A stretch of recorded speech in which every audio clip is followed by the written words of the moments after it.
Hello guys, bro கபடியில் இதுக்கு மேலே டைகின்ற பேச்சுக்கே இடம் கிடையாதுங்க. என்னடா சொல்கிற? ஆமாங்க, ப்ரோ கபடி சீசன் 12க்கு ஒரு புதிய ரூல்ஸ் கொண்டு வந்திருக்காங்க. அதை பற்றி நான் தெளிவாக இந்த வீடியோ சொல்ல போகிறேன். அதுக்கு முன்னாடி நீங்களும் நம்ம பேஜை ஃபாலோ பண்ணலாம், மறக்காமல் ஃபாலோ பண்ணிவிட்டு வீடியோ பாருங்க. கைஸ், கிரிக்கெட்டில் எப்படி டை ஆனிச்சுன்னா சூப்பர் ஓவர்னு ஒன்று வைக்கிறாங்களோ அதே மாதிரி ப்ரோ கபடியில் டை ஆனிச்சுன்னா டை பிரேக்கர்னு ஒன்று வைக்க போகிறாங்க. அது எப்படின்றத நான் உங்களுக்கு இப்போ சொல்ல போகிறேன். நீங்கள் எக்ஸாம்பிளுக்கு தமிழ் தலைவாஸ் அண்ட் யூபும்பா 2 டீம் வச்சுக்கோங்க. யூபா 20 point, Tamil Thalaivas 20 point, 2 tie ஆயிடுச்சு.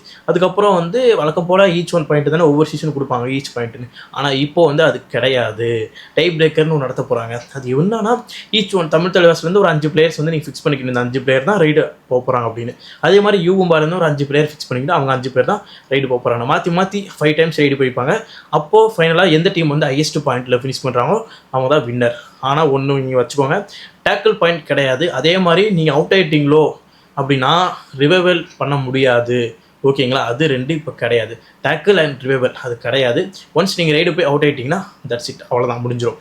அதுதான் நீங்கள் நோட் படிக்க வச்சுக்கணும். அதே மாதிரி பக்லைன் போனஸ் பாயிண்ட்டாக மாறிடும். ஓகே, இப்போது ஃபஸ்ட்டு டை பிரேக்கர் நடக்குது.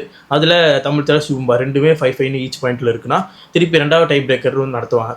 அதுலேயும் 5-5 ஈச்சாக இருக்குன்னா அப்புறம் கோல்டன் ரைடுன்னு ஒன்று நடத்துவாங்க. அது உங்களுக்கே தெரியும். செமிஃபைனல்ஸ் ஃபைனல்ஸில் டை நடந்துச்சா அப்போ கோல்டன் ரூல்ஸ் கொண்டு வருவாங்க. அது இங்கே அப்ளிகல் ஆகும். அதுலேயும் டை ஆனிச்சுன்னா திருப்பி அது நடக்கும். ஓகேங்களா?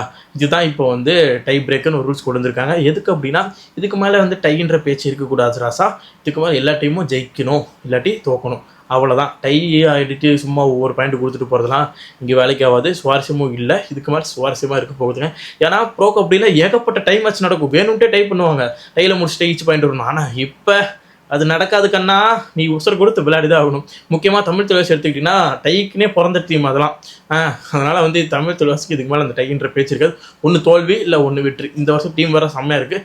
பார்ப்போம் தமிழ் தலைவாஸ் ஜெயிக்குதா இல்லை யூபும்பா ஜெயிக்குதா இல்லை வேறு ஏதாச்சும் டீம் ஜெயிக்குதான்றதை பொறுத்து பார்ப்போம். கைஸ், நீங்கள் சொல்லுங்கள், இந்த டை பிரேக்கர் ரூல்ஸ் இன்ட்ரெஸ்டிங்காக இருக்குன்றதை மறக்காம பாக்ஸில் கமெண்ட் பண்ணுங்கள்.